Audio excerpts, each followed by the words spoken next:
Bienvenidos a este vídeo en el que vamos a ver qué es una perífrasis verbal, cómo se comporta y cómo podemos analizarla. En primer lugar, para ponernos en situación, los verbos nos dan muchísimos matices de tiempo, presente, pasado, futuro, ¿vale? Con bastante amplitud. Yo tengo un pasado, pretérito perfecto simple. Yo tengo un pasado que de alguna manera tiene implicaciones con el presente, pretérito perfecto compuesto. Yo tengo un tiempo que me habla de lo hipotético, de lo que podría pasar, que es el condicional. Pero aún así hay algunos matices que no son capaces de transmitirnos los verbos, como puede ser el de repetición, como puede ser el de que la acción está sucediendo en este mismo instante y muchos otros, de posibilidad, de obligación. Para todo ello vamos a utilizar una estructura que es la perífrasis verbal, que se comporta morfosintáctico-semánticamente como una sola unidad, ¿vale? Vamos a verlo. Formalmente, una perífrasis está formada por un verbo auxiliar, por un elemento de enlace que pueda aparecer o no, y un verbo auxiliado. ¿Sí? Decíamos que todo ello constituye una unidad, pero es fácil que veamos sus partes en una perífrasis conjugada.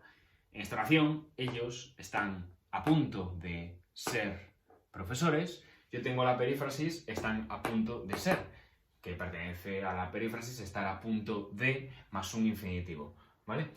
Esta perífrasis tiene un verbo auxiliar que da el significado morfológico, el verbo están, que está conjugado, nos da los aspectos de persona, de número, de tiempo.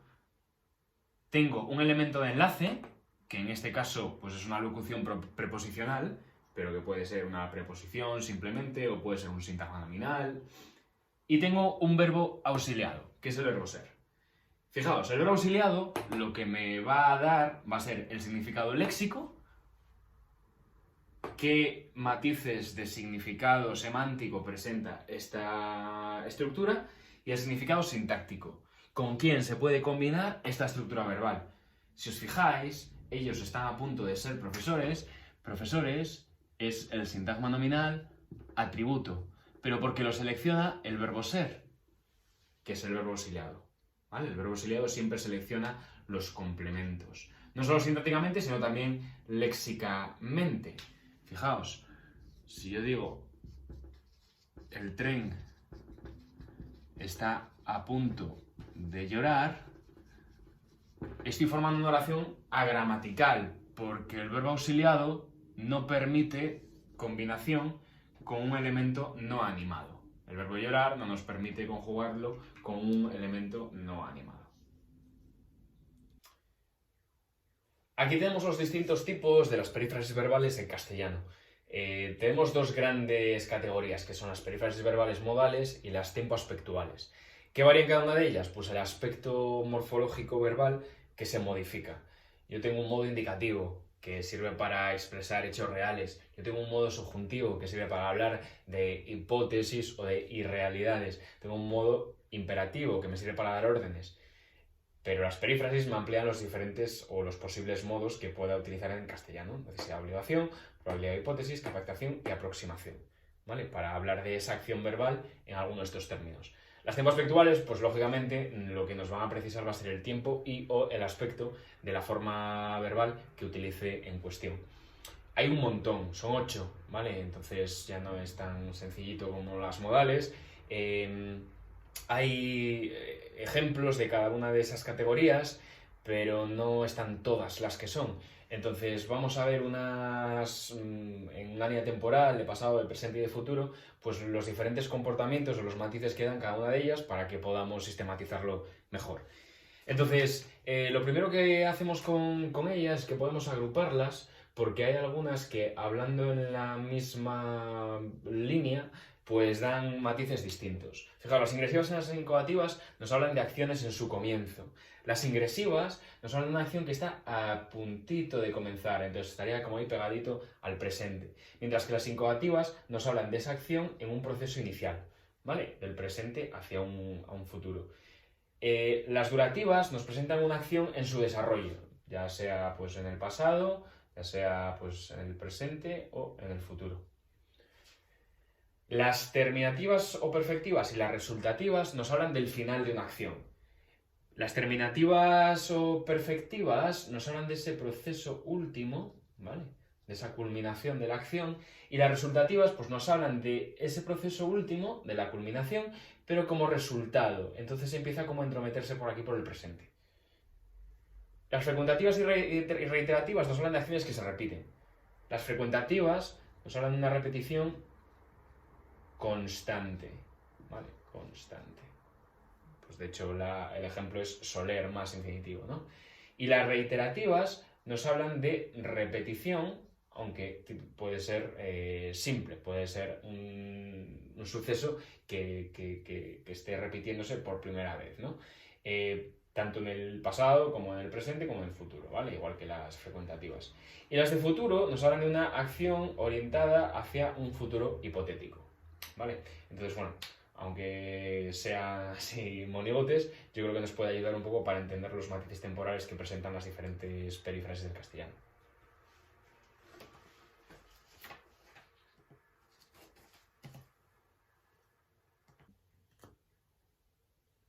Vale, entonces vamos a ver cómo analizar estas secuencias.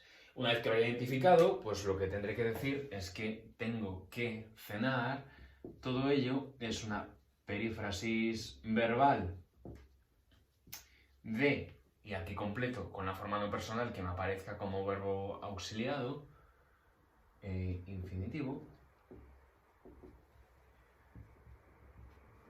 El subtipo, en este caso modal, de obligación.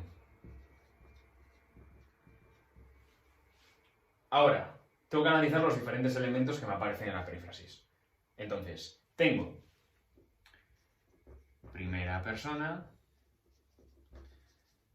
del presente simple de indicativo,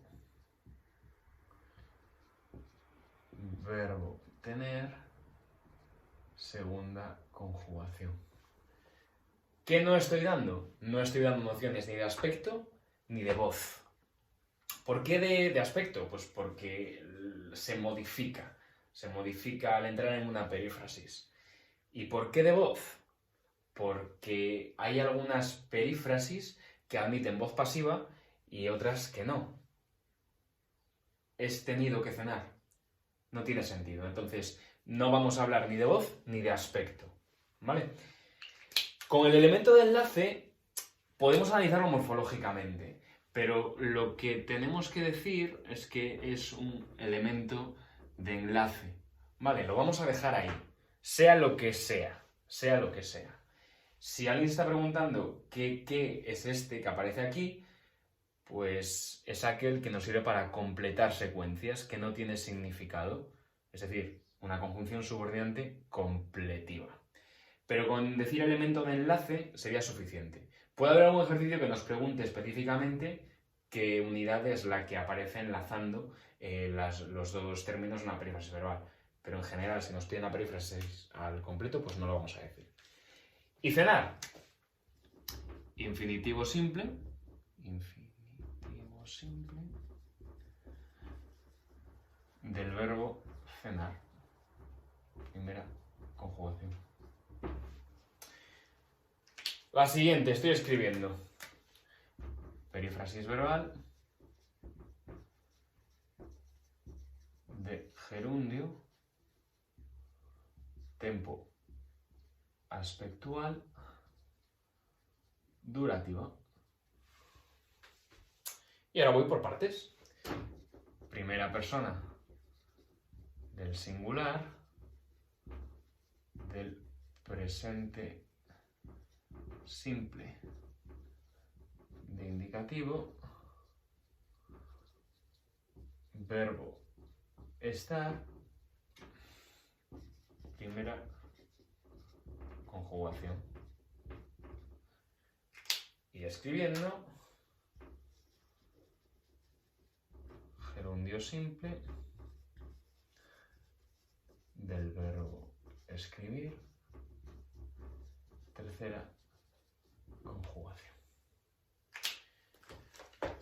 Y esto es como analizaríamos las diferentes formas perifrásticas. No tiene mucha complicación una vez que sé a qué categoría pertenece.